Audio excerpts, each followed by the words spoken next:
1944년 익숙한 동양인의 외모를 가진 이 미군 병사들이 프랑스 브리에르 마을에서 독일군과 교전을 벌이고 있습니다. 이 부대는 일본계 미국인으로 구성된 일명 니세이 부대.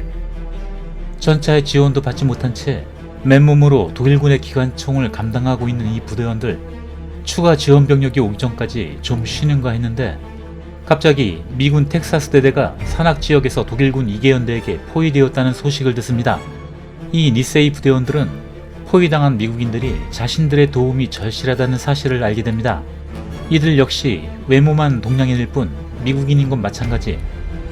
두말할 것 없이 이들을 구출하기 위해 투입되는데 독일군이 박을 대는 저 산악지대를 향해 루즈벨트 반자의 공격을 시작합니다.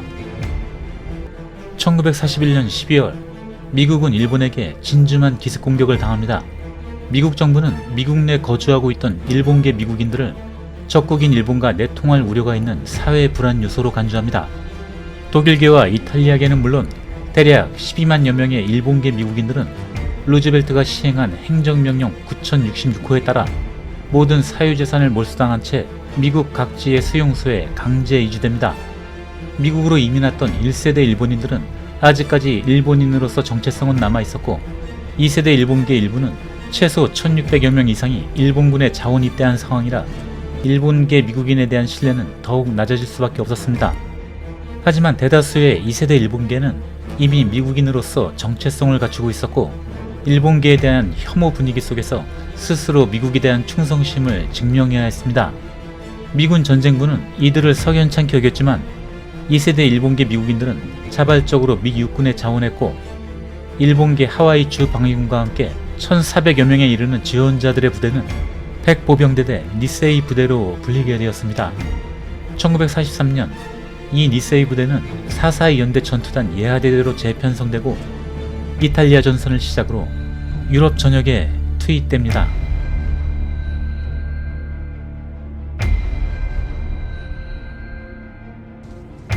(1944년 10월) 일본계 2세 니세이 부대 미군 병사들이 프랑스 브리에르 마을에 진입해 들어옵니다.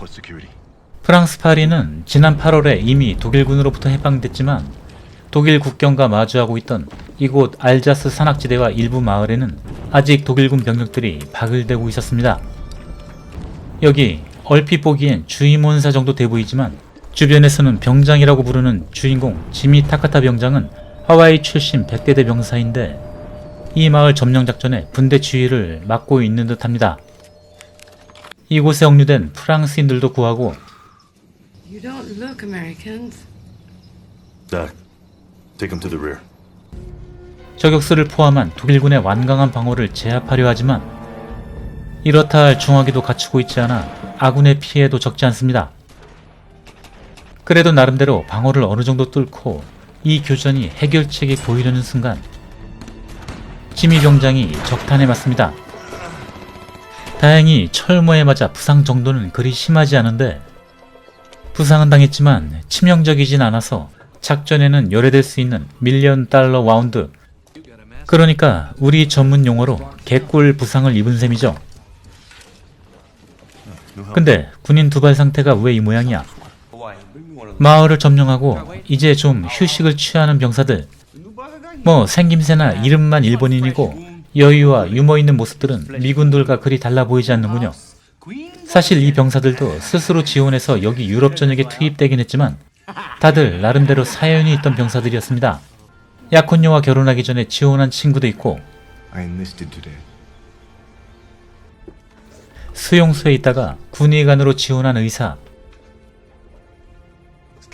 지미 타카타 병장 역시 군에 입대하기엔 심각한 탈모가 걱정될 만한 나이였지만 미국인임을 증명하고자 늙음하게 자원 입대했습니다. 하지만 이들도 자원 입대 외에는 달리 방법이 없었죠. 모든 재산이 미국 정부에 몰수당한 것도 모자라 각자 직장에서도 해고가 돼버린 거죠.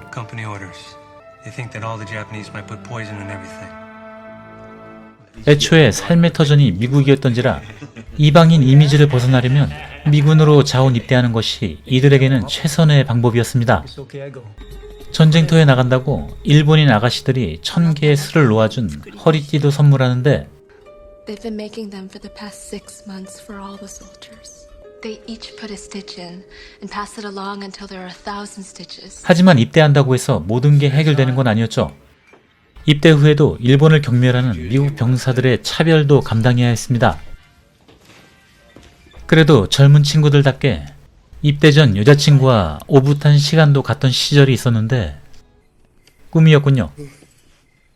그렇게 각자 자기 사연을 보여주면서 영화는 대충 시간을 때우고 있는데 10월 24일 오밤중에 독일군 병력들이 몰려오더니 한국 발음으로 말하기 민망한 이름을 가진 VOS GES 산악지대에 있던 미군 141 보병대대, 그러니까 텍사스 대대를 공격하기 시작합니다.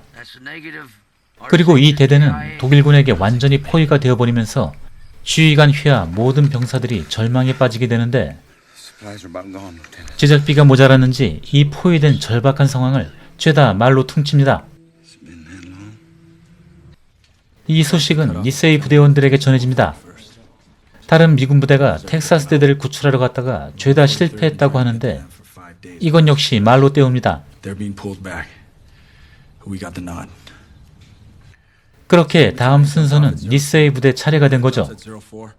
그래도 일본계라지만 같은 미군이니 니세이 부대원들은 이들을 구출하고 싶은 마음이 절실합니다. The Texas 141st is in trouble. And they're US Army. They need our help. 그리고 이렇게 다들 작전에 투입됩니다. 물론 개꿀 부상을 당한 지미 병장은 열애가 되었죠. 싸우러 가지 않아도 되긴 하는데 왠지 모를 이 소외감. 지미 병장도 이 작전에 투입되고 싶었지만 군대에서 다쳐서 유격에서 열애되고 활동화 신고 식사 추진만 하는 그 기분 같겠죠.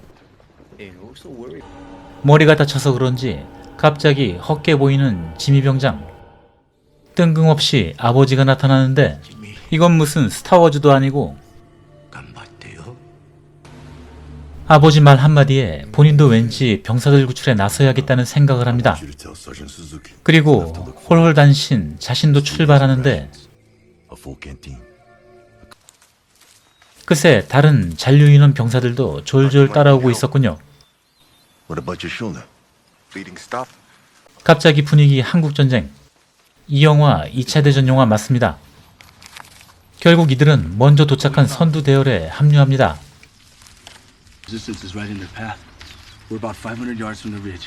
그리고 이 산악지대에 있던 독일군들을 향해 공격을 시작하는데 하지만 보이지도 않는 독일군 기관총 방어는 거세기만 합니다.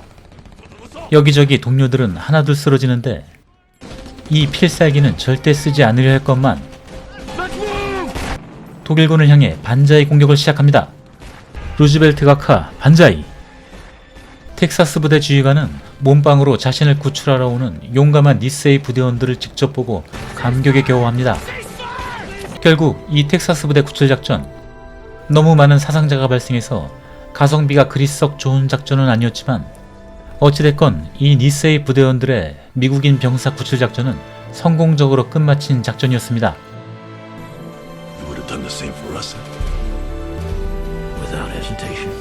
그리고 마지막 엔딩 크레디트에서는 우리에게 참 익숙한 이름을 보여줍니다. 영화 Only the Brave는 프랑스 전선에 투입된 니세이 부대원들이 독일군에게 포위된 텍사스 대대를 구출하는 과정을 그린 영화인데 1944년 10월 30일 442 연대 일본계 미군들은 독일군에게 포위된 텍사스 대대 구출 작전에 성공합니다. 하지만 200여 명의 미군을 구출하는데 이 442 연대의 병사들은 거의 800여 명의 사상자가 발생했고 이 작전 참가자 중에는 한국계 김용옥 대령 당시 소대장도 포함되어 있었습니다. 이 전투에서 김용옥 소위가 부상을 입자 백대대 부대원 전원이 독일군 기관총 진지를 향해 반자의 공격을 감행했는데 이건 종특인지 뭔지 모르겠습니다만 물론 그 공격 스타일답게 별 소득은 못 보고 다수의 사상자만 발생했는데 정작 독일군의 기관총 진지를 잠재운 건 김용옥 소유의 수류탄이었습니다. 이 442 연대의 구출작전은 훗날 2차 대전 미 육군의 10대 전투에 들어가게 되었는데 최종 부대 집결 시 연대 병력 절반 이상을 잃은 상태였습니다. 442 연대는 독일 본토로 진격해 포로 수용소도 해방시키면서 전투 투입 시간 대비 미 육군 사상 가장 많은 훈장을 수여받은 부대이기도 했습니다.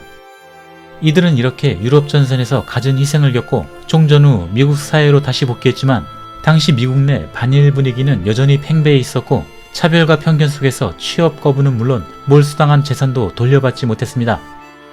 20여 년이 지나 1960년대에 들어서야 이들에 대한 명예회복이 이루어졌는데 이방인이었지만 이방인이 아님을 증명하기 위해 싸웠던 니사이 부대, 한국인과 일본인의 구별 없이 파시스트와 맞서 싸운 엄연한 미 육군 역사의 한 부분이었고 그 속에는 2차 대전과 한국전쟁의 영웅 김영욱 대령도 포함되어 있었습니다. 러닝타임보다 수면타임이 약간 더 길었던 영화 Only the Brave 소개해드렸습니다. 더 흥미있는 소재로 다시 찾아뵙겠습니다. 감사합니다.